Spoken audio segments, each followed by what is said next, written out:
Hey guys, it's Abby. Welcome back to my channel. In today's video, I am going to be doing a review of two books that were sent to me by an author.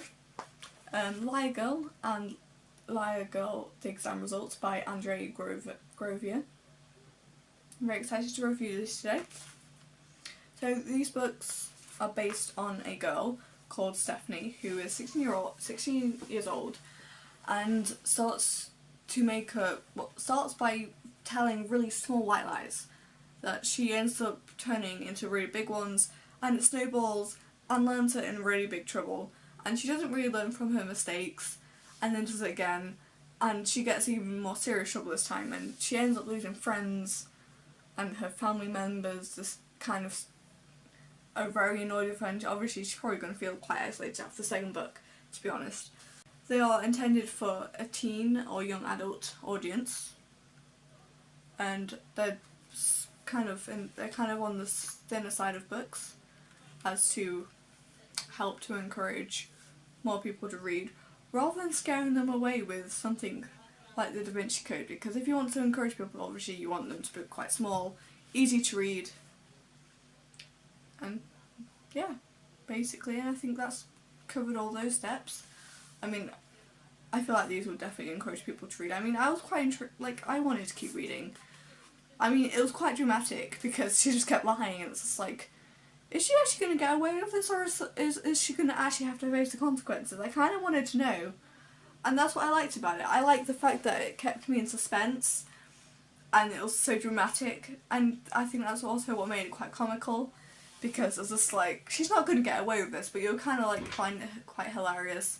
Just the lengths she was going to try and cover up her lies by adding on more lies, and that kind of made it funny.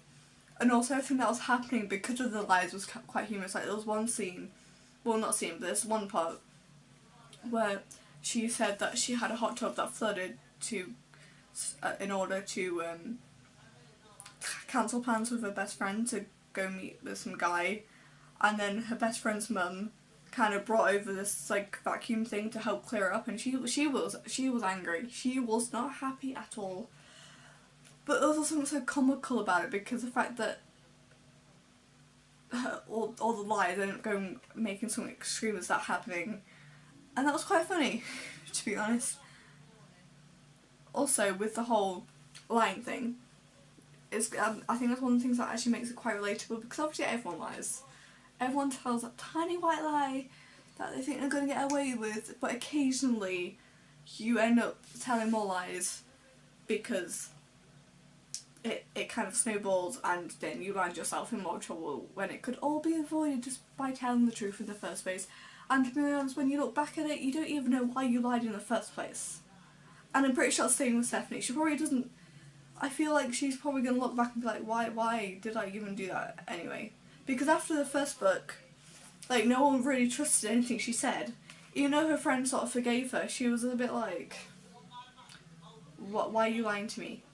Like, is this for real, or am I just going to end our friendship now? Type thing.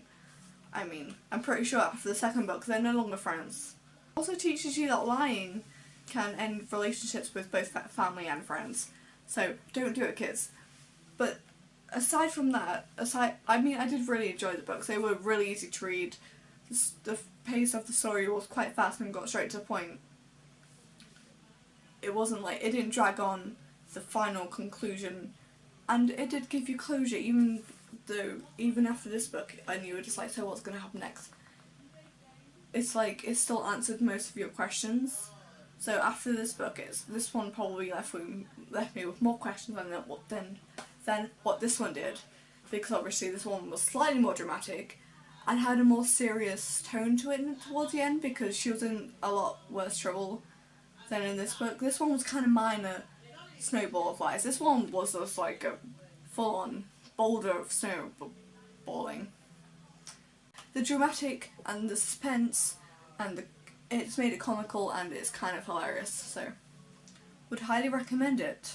I feel like the characters could be more well-rounded, just to make them even that little bit more relatable and realistic. And it's like with the minor characters, like her friend Laura, and Alex and Gavin, they just didn't really... It's like they had their moments where you're like, oh my god, this person is just like so relatable, then it's like, yeah, there's just something about them that it just needs more. So you get that more feeling, that you get that feeling of them being more real and well-rounded and relatable. But other than that, I would highly recommend these. I did really enjoy them. They were really easy to read, especially if you're only really starting out reading and you don't want to read something really extravagant or with something with like 1,000,000 pages straight away. You kind of just want to slowly get into reading. I would recommend these. Anyway, thank you for watching this video. I hope you enjoyed it. If you did, you can give it a thumbs up. Comment down below what books you would like recommend for me to read, or if there's any books you'd like me to read and review. That would be also be great. I love reading books. It's literally my favourite thing to do. And if you want to see more videos like this, you can even subscribe to my channel, because I would be eternally grateful. And yeah, also I have social media which you can follow me on at QuirtyCat13 on Twitter, Tumblr and Instagram. But aside from that, thank you for watching and I will see you next time. Bye!